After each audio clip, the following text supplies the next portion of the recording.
No Museu do Cairo, há um objeto em exposição que não deveria existir. Feito de pedra, mas com aparência metálica, é frágil e construído com precisão e lógica, possuindo 3 lâminas curvas, um cubo central e um furo perfeitamente calibrado. Chamado Disco de Sabu, foi esculpido há 5.000 anos antes da invenção da roda. Mas aquele objeto não pode ser uma tigela, não pode ser uma tampa e não pode ser uma decoração.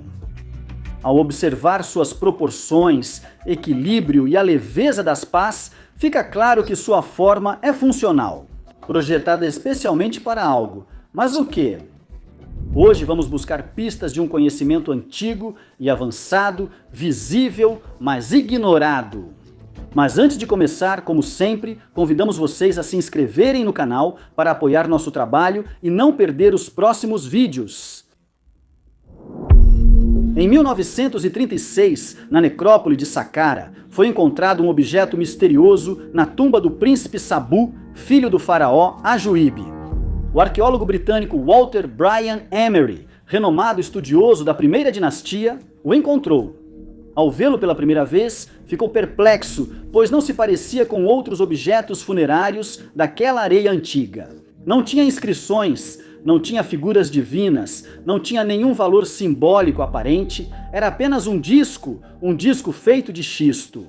Uma pedra frágil, incapaz de suportar esforços, mas esculpida com curvas perfeitas e espessura uniforme, algo que hoje só máquinas fariam. A superfície é polida, as pás têm perfil regular e o cubo central com furo passante exibe precisão incomum para a tecnologia da época. Egiptólogos a registraram como tigela de xisto, uma forma elegante de admitir desconhecimento. No entanto, a forma contradiz explicações como objeto ornamental. É fina para conter, frágil para cobrir, técnica para ser simbólica.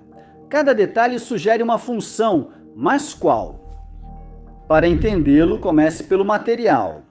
O xisto, pedra utilizada, não pode girar nem suportar esforços.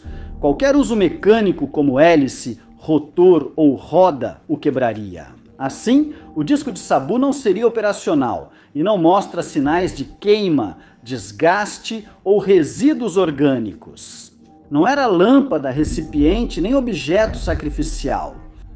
Após descartar as hipóteses óbvias, restam 2. O disco de Sabu pode ser uma representação simbólica de algo real, ou um modelo de estudo, protótipo de algo maior e funcional.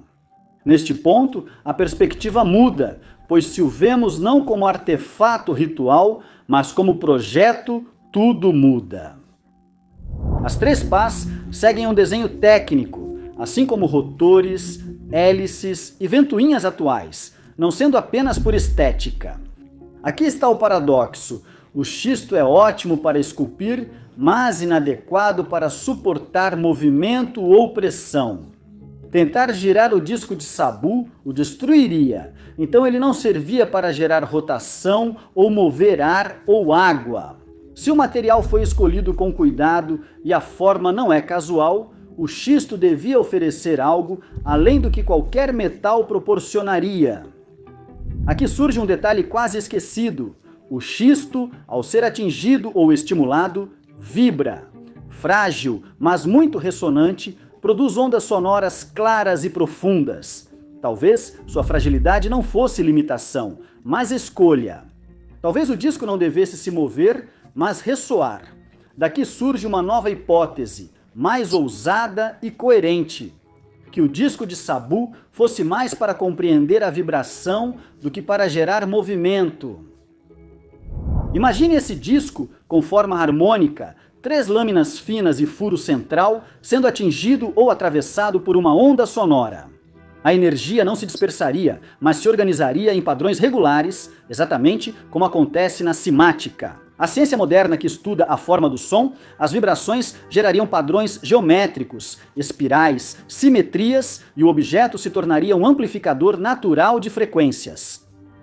E se fosse um modelo, poderia representar a forma de um princípio, não de uma máquina. Os egípcios tinham uma relação com o som e a vibração bem mais profunda do que imaginamos. O som não era só um fenômeno físico, mas uma força cósmica, substância da criação. Nos textos sagrados, o deus Ptah dá origem ao universo. Ao pronunciar a palavra divina, ele não descreve o mundo, ele o gera. O som é uma potência ordenadora, vibração primordial que transforma energia em matéria. Para eles, a voz era um ato criativo e a matéria respondia a essa vibração. Vendo as obras deles assim, muitos enigmas antes insolúveis passam a fazer sentido. Talvez os egípcios construíssem não só para adorar deuses, mas para imitar o princípio original, a vibração que forma a realidade. E então, e se o disco de Sabu fosse uma pequena máquina capaz de ressoar? E as construções maiores deles, as pirâmides, os templos, os sarcófagos, podem ter sido instrumentos da mesma linguagem, feitos para durar e vibrar. Pensemos nos sarcófagos de Saqqara. Grandes blocos de granito, polidos internamente com precisão de décimos de milímetro, enquanto o exterior segue bruto e esboçado. Uma contradição aparente, mas coerente. Se a função era acústica, o interior liso faz as ondas sonoras fluírem como em uma câmara de ressonância, enquanto o exterior bruto isola o som e evita sua dispersão. A disposição deles, vista de cima, parece tudo menos casual. Enfileirados com orientação precisa, lembram uma trombeta ou canal acústico. Talvez não fossem sepulcros, mas sim instrumentos para amplificar som e energia. E essa mesma lógica encontramos em escala monumental na Grande Pirâmide de Gizé, suas galerias internas, a Câmara do Rei, a da Rainha. Os misteriosos dutos apontados para as estrelas não parecem ter fins religiosos, mas podem ser geométricos, podem estar alinhados como cavidades sonoras, com dimensões que seguem proporções harmônicas. A Câmara do Rei, feita de granito, gera ressonância natural em cerca de 440 Hz. Alguns pesquisadores sugerem que, originalmente, ela poderia vibrar por volta de 432 Hz, frequência vista por várias tradições como mais harmônica com as ressonâncias naturais da Terra. Talvez seja coincidência ou sinal de um antigo conhecimento sobre frequências fundamentais. Assim, isso explicaria tanto os dutos e galerias estranhos da pirâmide quanto a escolha do material.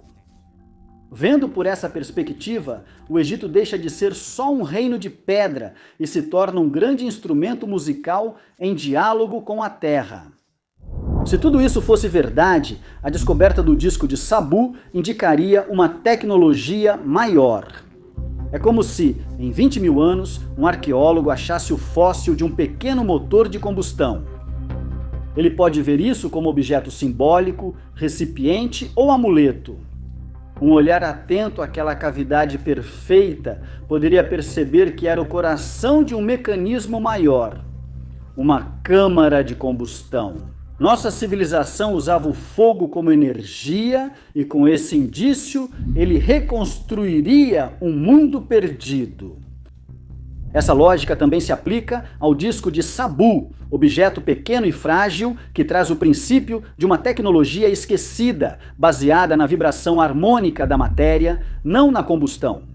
E esse misterioso disco não é um caso isolado. Em vários sítios egípcios aparecem outros objetos e símbolos que parecem falar a mesma linguagem. O Museu do Cairo possui discos de pedra e cobre com furos centrais, superfícies polidas e linhas radiais gravadas. Oficialmente, eles são considerados amuletos ou decorações, mas suas proporções lembram as dos pratos ressonantes usados hoje em laboratório para visualizar as ondas sonoras. Em Dendera, nas paredes do templo de Hathor, as célebres lâmpadas de Dendera mostram figuras segurando ampolas, das quais irradiam linhas onduladas, como descargas ou vibrações. Durante séculos se discutiu sobre o significado delas, mas, se forem interpretadas de forma acústica e não elétrica, energia que se propaga, luz vibrante, som. No templo de Edifu, inscrições mostram sacerdotes junto a discos concêntricos e rodas dentadas esculpidas na pedra. As inscrições chamam esses espaços de casas do som, onde a voz dos deuses era reproduzida. Pode ser uma descrição técnica de câmaras ressonantes, não só uma referência ritual. Até artefatos domésticos seguem essa lógica. Taças de diorito e basalto com furos centrais precisos, além de cistros de bronze que emitem frequências exatas e constantes. Até os motivos decorativos dos templos, espirais, ondas, vórtices, parecem traduzir graficamente um princípio acústico. Talvez os egípcios conhecessem uma linguagem da matéria baseada em ressonância, não em mecânica. Um saber onde a frequência era essencial para a harmonia universal, e entendê-la permitia dialogar com a natureza. O disco de Sabu, frágil e perfeito, pode ser símbolo de um princípio maior, uma pista silenciosa de um conhecimento que nunca entendemos totalmente. Talvez aquela civilização tenha intuído essas leis ao observar a natureza e traduzi-las em arquitetura. Ou talvez, e essa hipótese é ainda mais inquietante, ela aprendeu com alguém de uma cultura antiga, de um conhecimento esquecido, de mestres dos quais nada restou. A análise de vários textos do Antigo Egito traz indícios surpreendentes de que talvez estejamos no caminho certo. No texto de Shabaka, uma das inscrições mais antigas da teologia, Menfita disse que Ptah, deus artesão e construtor, criou não com as mãos, mas com o coração e a língua. Ptah deu vida a todos os deuses pelo coração e pela língua. O som aqui é a essência da criação. A palavra não descreve, mas gera o mundo. Nos papiros rituais, essa ideia se repete concretamente nas cerimônias templárias. Sacerdotes recitavam fórmulas para abrir a boca das estátuas divinas, permitindo à divindade respirar e se comunicar. Com minha voz abro a boca do Deus para receber seu sopro. Um gesto simbólico que mostra a convicção de que o som podia animar a pedra, dar-lhe vida e energia, e que a voz transferia força vital à matéria. Nos testemunhos gregos, a sugestão reaparece com Diodoro Sículo, no 1º século a.C.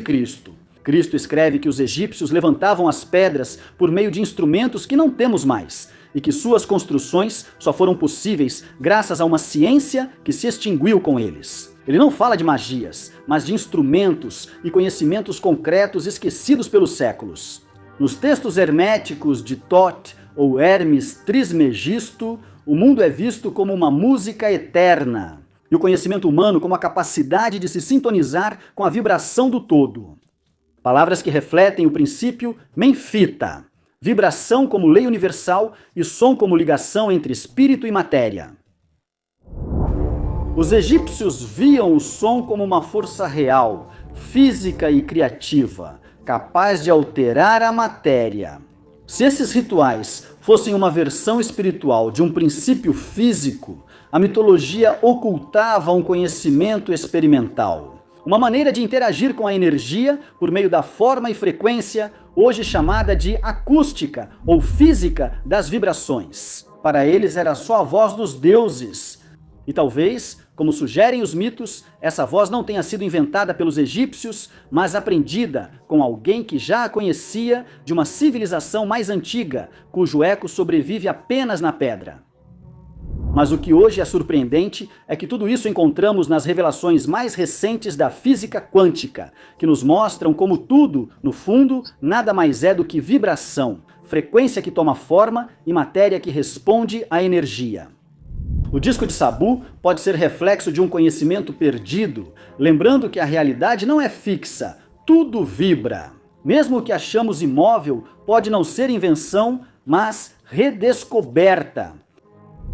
Neste ponto, estamos curiosos para saber sua opinião. Deixem nos comentários o que vocês acham e se gostaram do vídeo, lembrem-se de se inscrever no canal, deixar um like e compartilhar. É a forma mais eficaz de apoiar nossas pesquisas e trazer novas histórias. Até a próxima!